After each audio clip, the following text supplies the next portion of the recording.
Hi, today we asked Reddit users the most outrageous facts so that you can find out about them. Let's get started. Cosmic rays, streaming from the vast expanse of outer space, can disrupt the delicate circuitry of your electronics. In certain devices, these rays are the primary cause of soft errors, subtly altering the flow of information. This is why servers and high-reliability computers often rely on error-correcting RAM, safeguarding them from the invisible forces of the cosmos. Trees possess remarkably intricate root systems, so finely tuned that when one tree finds itself lacking in a particular nutrient, it can borrow from its neighbors, replenishing its needs when the time is right. This quiet exchange becomes especially vital during the winter months, when deciduous trees, bereft of their leaves, rely on the steady support of their evergreen companions to thrive. When you thoroughly shuffle a standard deck of cards, the resulting sequence is likely one that has never existed before in the history of card shuffling. This is due to the staggering number of possible arrangements that can occur. To put it in perspective, let's imagine a much smaller deck, just 10 cards. The first card has 10 possibilities, the second card has 9 remaining choices, and so on, creating a total of 10 times 9 times 8 times 2 times 1, which equals over 3 million possible sequences. For a deck of 20 cards, the number of possible arrangements skyrockets into the billions, and for a full deck of 52 cards, the number is so large it's nearly impossible to comprehend. The total number of unique sequences for a 52-card deck is approximately 8.06 times 10 to the 67th power, a number far greater than the number of atoms in the observable universe.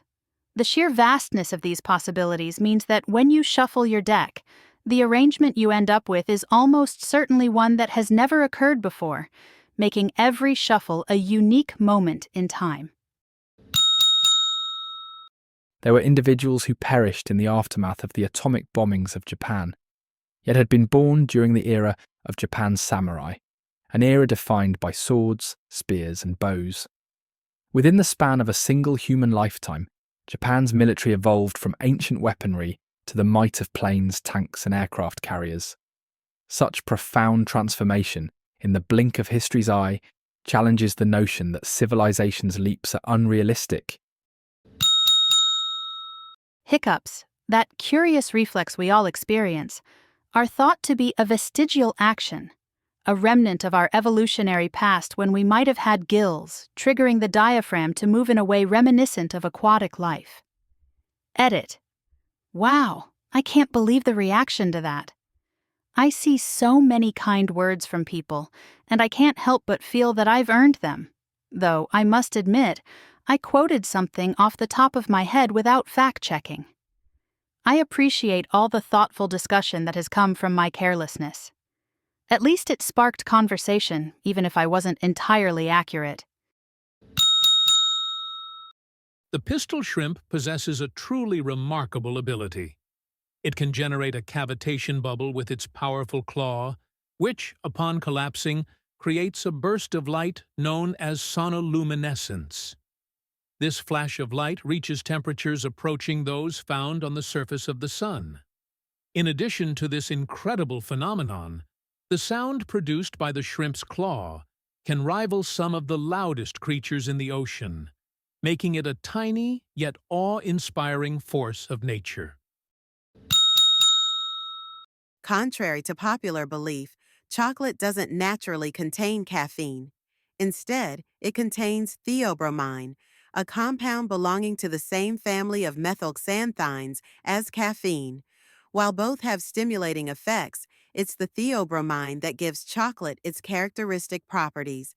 Interestingly, the presence of caffeine in chocolate is often an addition, driven by people's expectation rather than the product's inherent makeup. However, theobromine is what makes chocolate so dangerous for dogs. The toxic dose for both dogs and humans is quite similar, around 150 grams per kilogram of body weight, though humans are less likely to indulge in a 2-pound block of baking chocolate and more likely to be safe due to their larger size. Dogs, on the other hand, are more likely to sneak into the pantry and experience a dangerous overdose. Imagine this. If every star in our galaxy hosted 1 trillion planets, each home to 1 trillion people, and each person possessed 1 trillion decks of cards, shuffling them uniquely 1,000 times per second since the dawn of the universe. Remarkably, they would only now be on the brink of repeating their shuffles. It's a mind-boggling testament to the sheer scale of possibility in the cosmos. Botulinum toxin, the most potent poison known to humankind, is so deadly that just 100 nanograms is enough to take the life of an adult. A mere kilogram, 2.2 pounds, for those of you in the imperial system, could wipe out the entire human population. This powerful toxin, produced by the bacterium Clostridium botulinum, causes muscle paralysis. Yet, paradoxically, millions of people choose to willingly pay for its injection into their faces, seeking the smooth, youthful effects of Botox. It's a curious dance between danger and beauty. In the 1990s, during a massive blackout in Los Angeles, a curious phenomenon occurred.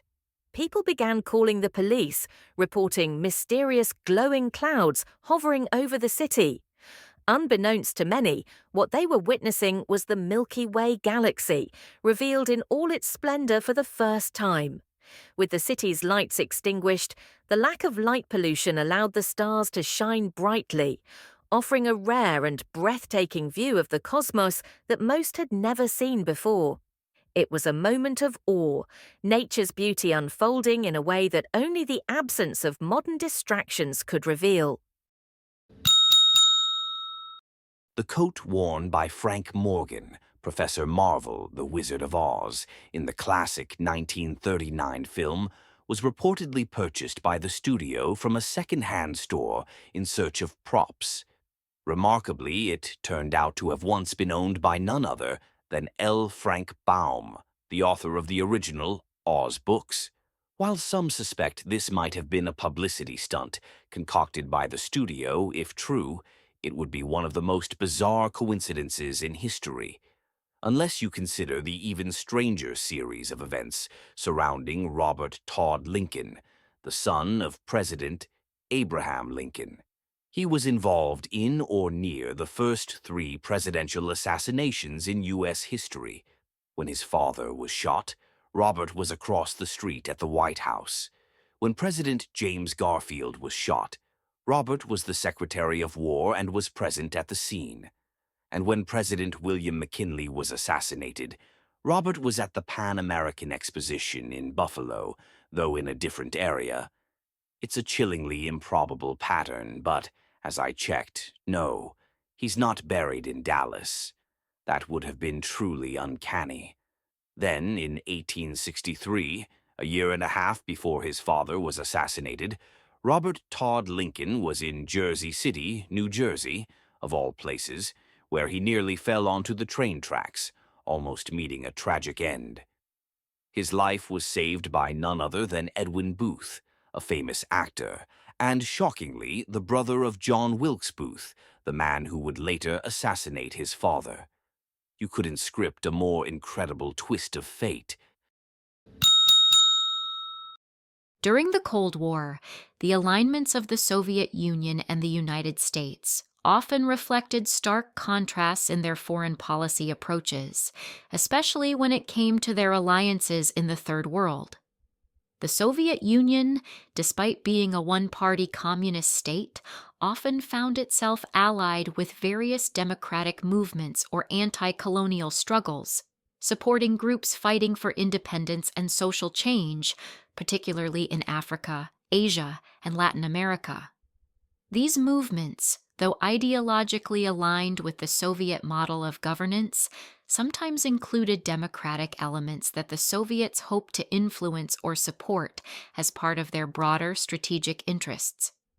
On the other hand, the United States during this period frequently allied itself with military dictatorships and religiously conservative groups, especially in regions where it saw the threat of communism spreading. The U.S. often supported authoritarian regimes, including military juntas, monarchies, and religious extremists, who were perceived as bulwarks against communist expansion, even if they had questionable records on democracy and human rights. This paradox in Cold War alliances underscores the complex and often contradictory nature of global geopolitics during that era, where ideological considerations were frequently secondary to the perceived threat of communism or the need to maintain influence in strategically important regions. These are the facts. See you tomorrow, my friend.